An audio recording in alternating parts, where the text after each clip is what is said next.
김두한, 잘 들어라. 넌 저자들에게 속고 있는 거야. 조선청년전위대 창단식장에 울려 퍼진 한 남자의 절규. 김두한 앞에 펼쳐진 충격적인 진실은 과연 무엇이었을까요? 윤호TV입니다. 오늘도 야인시대와 함께 하겠습니다. 조선청년전위대 창단대회장. 김두한이 전위대장으로서 당당히 서 있습니다.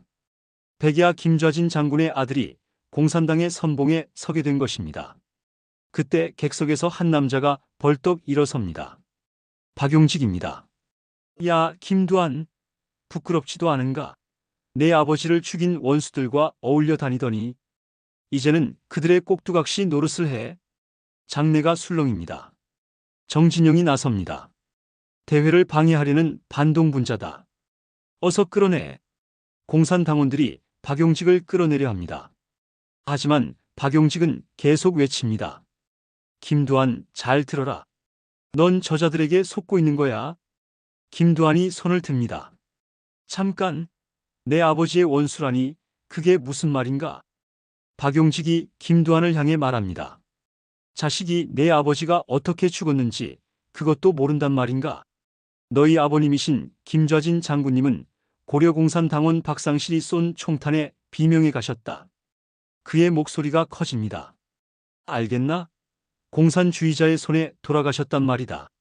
공산주의자, 공산주의자, 공산주의자. 김두한의 눈빛이 흔들립니다. 박용직이 외칩니다. 알겠나? 지 아비가 어떻게 죽었는지 알지도 못하고 날뛰다니 바보 같은 놈. 김두한이 낮은 목소리로 묻습니다. 다시 한번 말해봐라. 내 아버님을 공산주의자가 죽였다 그랬나? 박용직이 단호하게 대답합니다. 그렇다. 부끄러운 줄 알아라, 김두한. 아들이 그 아비의 목숨을 앗아간 자들과 어울리다니. 김두한이 소리칩니다. 닥쳐. 내 아버님은 친일파들에게 암살되셨다. 박용직이 말합니다. 내 말을 못 믿겠으면 직접 알아봐라. 내 아버님은 친일파가 아닌 공산주의자들의 손에 돌아가셨단 말이다. 정진영이 화를 냅니다. 닥치지 못해? 두한아, 저 미친 작자의 말을 더 들을 필요도 없어.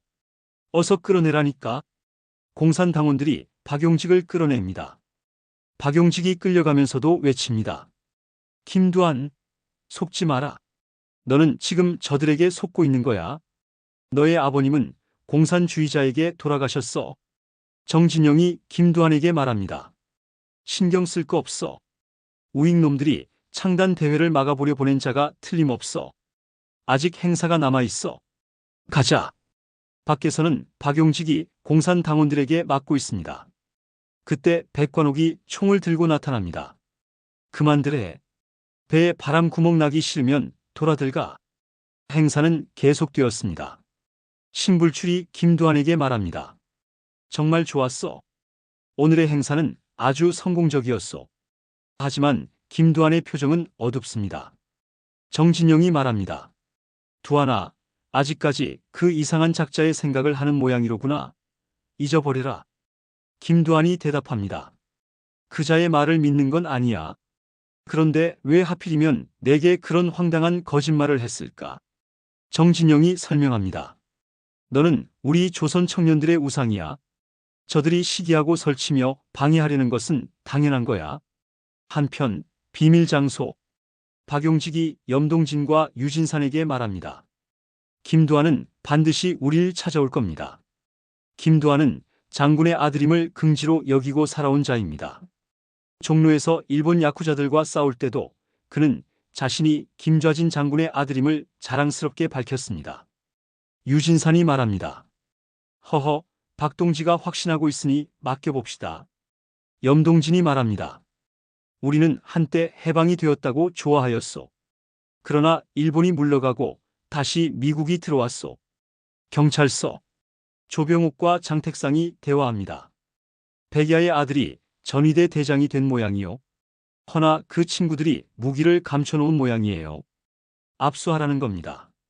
장택상이 한숨을 쉽니다. 언제까지 미군적 눈치만 보면서 공산당을 보호해야 합니까? 우리 경찰의 상당수가 친일 경력이 있는 자들입니다. 경교장. 김구 주석이 신문을 봅니다. 엄동지, 이게 뭔가? 조선전위대? 김두한이라 하면 그게 누구인가? 엄황섭이 대답합니다. 백야 장군의 아들입니다. 김구가 놀랍니다. 백야의 아들이 공산당 전위대 대장이 됐단 말인가? 독립군의 아들이 찬탁을 부르짖는 공산당의 앞장을 선단 말인가? 그 사람을 한번 만나볼 수 있도록 알아보게. 김두한의 방. 그가 창밖을 바라보며 깊은 생각에 잠겨 있습니다. 박용직의 말이 계속 머릿속을 맴돕니다. 아버지는 정말 공산주의자의 손에 돌아가신 것일까? 삼수가 들어옵니다. 부르셨습니까, 형님? 김두한이 말합니다. 내가 할 일이 있다. 지금 즉시 박용직이라는 자를 찾아서 조용히 데리고 와. 삼수가 묻습니다. 박용직? 그 사람이 누굽니까? 김두한이 설명합니다. 창단식에서 너도 봤을 거야. 나한테 큰 소리를 쳤던 사람 말이야. 삼수가 대답합니다. 아, 기억납니다. 김두한이 당부합니다. 확실하진 않지만은 아마도 우익 쪽에서 활동을 하고 있는 사람일 거야. 수소문에서 알아봐. 이 일은 다른 사람은 모르게 해야 한다. 김두한이 다시 혼자 남습니다. 그가 중얼거립니다. 뭔가가 있다. 그자의 눈은 확신에 차 있었어. 진영이의 말처럼 단순한 우익의 끈앞을 같지는 않았어. 그가 전화기로 갑니다. 아, 교환, 125번이요. 잠시 후 전화가 연결됩니다. 아, 선생님. 저 두한입니다. 오랫동안 너무 뵙지를 못해서요. 예. 그럼 내일 뵙도록 하겠습니다. 다음 날 도예촌. 최동렬이 도자기를 빚고 있습니다. 김두한이 찾아옵니다. 두 사람이 마주 앉아 차를 마십니다. 김두한이 말을 꺼냅니다. 신문사에서 다시 글을 쓰신다고 들었습니다. 최동렬이 웃으며 대답합니다. 허허허, 어쩌다 보니 그렇게 됐네. 얼마 전에 자네 자당을 뵀지. 김두한이 놀랍니다. 아, 그러셨습니까? 최동렬이 진지하게 말합니다. 걱정이 매우 많으시더구만. 헌데 말일세난 자네가 사회주의 계열에서 일을 하겠다는 기사를 보고 많이 놀랐어. 김두한이 설명합니다. 사회주의가 뭘 하는 곳인지 저도 잘 모릅니다. 하지만 만인이 평등하게 살 수 있다고 들었습니다. 최동렬이 말합니다. 지금은 혼란과 혼돈의 시대일세. 무엇이 옳고 그른가를 심판하기는 일러. 이럴 때 어느 한편에 결정적으로 선다는 것은 좀 생각해 봐야 할 일이야. 김두한이 대답합니다. 선생님께선 지금껏 저를 믿고 지켜봐 주셨습니다. 노력하겠습니다. 최동렬이 말합니다. 그래. 이젠 자네가 모든 걸 선택하고 판단할 때지. 극장 사무실. 정진영이 들어섭니다. 전희 대장님은 아직 안 나오셨어? 신영균이 대답합니다. 누구? 오야붕 말이냐? 정진영이 말합니다. 오야붕이라니, 이제 그런 호칭은 버려. 신영균이 화를 냅니다. 나한테 명령조로 말하지 마. 김영태가 나섭니다. 그만들 해. 정진영이 말합니다. 오늘 가두 시위가 있습니다. 영태 형님이 모두 데리고 나와 주십시오. 김영태가 고개를 젓습니다. 그건 안 돼. 두한이의 지시 없인 우리는 움직일 수 없어. 정진영이 화를 냅니다. 형님까지 왜 이러십니까? 그때 밖에서 차 소리가 들립니다. 미군 헌병 워테커가 나타납니다. 에브리바디 겟 다운. 한 경찰이 설명합니다. 미군정 지시요. 불법 무기를 압수하라는 명령이요. 워테커가 명령합니다. 수색해라. 모조리 뒤져라. 미군과 경찰들이 사무실을 샅샅이 뒤집니다. 무기들이 발견됩니다. 워테커가 말합니다. 나는 미군 범죄수사대 소령 워테커다. 법과 질서를 잘 지켜주길 바란다. 모두 조심하도록. 김영태가 한숨을 쉽니다. 오히려 잘된 일인지도 몰라. 우리에게 무기는 화근의 불씨가 될 수 있어. 명동거리. 김두한이 김영태와 함께 걷고 있습니다. 황병관이 다가옵니다. 아니, 영태 형님이 아니십니까? 김영태가 인사합니다. 오, 황형 아니오? 황병관이 말합니다. 실은 귀한 손님께서 오셔서 인사를 가는 길입니다. 시라손이 형님이라고. 김영태가 놀랍니다. 황병관이 지나가고 김영태가 말합니다. 시라손이라면 이야기가 달라. 그는 보통 건달이 아니야. 만주는 물론 중국 일대까지 평정한 싸움의 달인이야. 김두한이 말합니다. 시라손이 이름은 나도 들었습니다. 김영태가 김두한을 바라봅니다. 자네 표정이 계속 어둡구먼. 혹시 전위대 창단식에 있었던 그 일 때문인가? 김두한이 대답하지 않습니다. 김영태가 말을 이어갑니다. 내 짐작이 맞는 것 같군. 두한이 만일 그자의 말이 사실이라면 자네가 전위대에 참가하는 것은 있을 수가 없는 일이야. 김두한이 말합니다. 아닐 겁니다. 사실일 리가 없습니다. 김영태가 말합니다. 나도 그렇게 생각하네만 혹 사실이라면 부모의 원수하고 같은 일을 할 수는 없지 않겠는가? 김두한이 조심스럽게 묻습니다. 아버님 말씀입니다. 친일파의 총탄에 살해되신 게 맞습니까? 최동렬이 놀랍니다. 갑자기 그건 왜? 김두한이 설명합니다. 어떤 자에게 아버님께서 공산주의자의 손에 돌아가셨다고 들었습니다. 최동렬이 말합니다. 그런 이야기가 있긴 있었네. 하지만 자세한 사정은 나도 잘 몰라. 다만 내가 알고 있는 것은 동족의 손에 돌아가셨다는 것과 그 범인이 친일파라고도 하고 혹은 사회주의자라고도 들었단 말일세. 김두한의 얼굴이 창백해집니다. 최동렬이 계속 말합니다. 동족이 왜 같은 동족인 독립군을 쏘았겠나? 사회주의자라는 말이 상당히 설득력이 있네. 그러나 답답한 것은 정확한 내용은 모른다는 것이야. 며칠 후 삼수가 박용직을 데리고 옵니다. 큰형님, 모셔왔습니다. 김두한과 박용직이 마주 앉습니다. 박용직이 말합니다. 이런 자리가 올 줄은 예상하고 있었네. 자식이 그 아비의 죽음을 모른다는 것은 비극이야. 김두한이 묻습니다. 난 당신이 우익이라는 것을 알고 있소. 당신이 하는 말을 믿을 것 같소? 박용직이 말합니다. 내가 좌익이든 우익이든 그것은 중요치 않아. 자네 아버님은 공산주의자에 의해 살해당하셨네. 그건 부인할 수 없는 진실이야. 김두한이 소리칩니다. 아니, 거짓말이야. 당신은 전위대를 해체시키기 위해서 거짓말을 늘어놓는 거야. 박용직이 말합니다. 어리석군. 내가 아무런 증거도 없이 이런 소리를 했다고 생각하는가? 나는 이 이야기를 김좌진 장군님의 동지이신 이규갑이라는 분에게 직접 들었네. 김두한이 놀랍니다. 아버님의 동지. 박용직이 말합니다. 그렇다네. 그분을 만나보게 되면 모든 것이 백일하에 드러나게 될 것이야. 어떻게 할 텐가? 김두한이 말합니다. 만약 당신이 거짓말을 하는 거라면은 절대로 살려두지 않겠다. 박용직이 대답합니다. 물론 조선 최고의 협객을 상대로 어설픈 거짓말을 할 내가 아니네. 그 순간 정진영이 들어섭니다. 잠깐.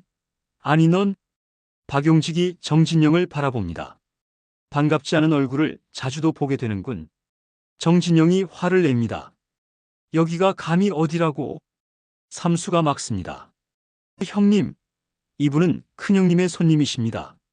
정진영이 믿을 수 없다는 표정을 짓습니다. 손님이라니? 그럼 두한이가 이자를 불러들였단 말이야? 박용직이 말합니다. 이제 알겠나? 두한군은 곧 너희들의 추악한 실체를 모두 깨닫게 될 거다. 정진영이 경고합니다. 엄중히 경고한다. 더 이상 두한이한테 접근하지 마라. 정진영이 김두한에게 달려옵니다. 두한아, 어떻게 된 거야? 내가 박용직이라는 그 자식 불러들였다니. 도대체 무슨 생각으로 그런 자를 만난 거냐고. 김두한이 말합니다. 진정하고 앉아. 정진영이 흥분합니다. 내가 지금 진정하게 생겼냐고. 다신 그런 자식과 상대하지 마. 김두한이 날카롭게 묻습니다. 나에게 훈계를 하는 거냐? 정진영이 진정합니다. 미안하다. 용서해라. 김두한이 말합니다. 진영아, 이건 내 아버님에 관한 일이야. 나에게 아버님의 존재가 어떤 것인지 너도 잘 알 거야. 정진영이 설명합니다. 공산주의자들이 왜 너희 아버님을 죽였겠어? 너희 아버님을 죽인 건 일제에 매수된 친일파야. 김두한이 말합니다. 나도 그렇게 생각하고 싶다. 하지만 왜 그래야 했는지 그 내용을 알고 싶을 뿐이야. 며칠 후 박용직이 보고합니다. 두한 군과 만나 약속을 잡았습니다. 유진산이 기뻐합니다. 오, 수고했네. 내가 이규갑 선생을 만나겠네. 유진산이 봉투를 꺼냅니다. 걱정 마십시오. 내게 아주 확실한 물증이 있습니다. 약속된 날, 김두한이 비밀 장소로 향합니다. 박용직이 소개합니다. 자, 이쪽은 유진산 선생과 염동진 동지일세. 그리고 이쪽에 계신 분이 김좌진 장군님의 동지이신 이규갑 선생님이시네. 이규갑이 김두한을 바라봅니다. 자네가 백야의 아들인가? 김두한이 대답합니다. 그렇습니다. 이규갑이 말합니다. 허허, 세월이 무상하다더니 그 옛날 백야의 모습을 보는 것 같군. 아직도 백야의 모습이 눈에 선하네. 박용직이 설명합니다. 이규갑 선생님은 노백님, 유동열 장군님과 함께 자네 부친과 결의 형제를 맺으셨던 분이네. 이규갑이 말합니다. 그랬지. 우리는 의형제였네. 하지만 나는 늘 백야를 존경했어. 김두한이 다급하게 묻습니다. 선생님, 제 아버님을 죽인 자가 누굽니까? 말씀해 주십시오. 이규갑이 깊게 한숨을 쉽니다. 그래, 자네도 알아야 하겠지. 25년 전 소련이 막 공산국가로 변할 무렵 그곳 자유시라는 곳에서 커다란 변이 있었네. 그것을 흑해사변이라고 부르지. 그가 말을 이어갑니다. 우리 대한독립군단이 소련의 적군에게 배신을 당해 몰살을 당한 사건이었어. 공산당들은 끔찍하게 우리 독립군을 이중으로 포위하고 장갑차와 기관총으로 쏘아댔네. 김두한의 얼굴이 굳어집니다. 이규갑이 계속합니다. 그 일이 있고 나서 백야는 공산주의자들과 손을 끊었고 그 때문에 박상실이라는 사회주의자에게 그만 목숨을 잃었네. 김두한의 머릿속에 장면이 떠오릅니다. 어둠 속에서 누군가 권총을 들고 아버지를 향해 쏩니다. 김좌진 장군이 총을 맞고 언덕에서 굴러떨어집니다. 김두한의 눈에 눈물이 맺힙니다. 그의 손이 떨립니다. 평생을 자랑스럽게 여겨온 아버지, 김좌진 장군. 그 아버지가 공산주의자의 손에 돌아가셨다는 사실이 믿어지지 않습니다. 유진산이 품에서 봉투를 꺼내 김두한에게 건넵니다. 자네가 간직하게. 김두한이 떨리는 목소리로 묻습니다. 이건? 유진산이 설명합니다. 총독부 관리들이 작성한 기밀 문서일세. 자네 부친이 공산주의자에게 살해되었다는 내용이 담겨 있지. 김두한이 떨리는 손으로 봉투를 받습니다. 그의 눈에 촉촉이 눈물이 맺힙니다. 오랜 세월 진실이라 믿어온 모든 것이 무너지는 순간입니다. 오늘 야인시대 53화 어떠셨나요? 김두한이 마침내 알게 된 충격적인 진실. 아버지 김좌진 장군이 공산주의자의 손에 돌아가셨다는 사실은 김두한의 인생을 송두리째 뒤흔들어 놓았습니다. 다음 화에서는 이 진실을 알게 된 김두한이 어떤 선택을 하게 될지, 그리고 정진영과 조선청년전위대는 어떻게 될지 그 이야기가 펼쳐집니다. 오늘 영상이 좋으셨다면 좋아요 버튼 눌러주시고요. 구독과 알림 설정까지 해주시면 야인시대의 모든 이야기를 빠짐없이 만나보실 수 있습니다. 댓글로 오늘 이야기에 대한 여러분의 생각을 들려주세요. 지금까지 윤호TV였습니다. 다음 화에서 또 뵙겠습니다.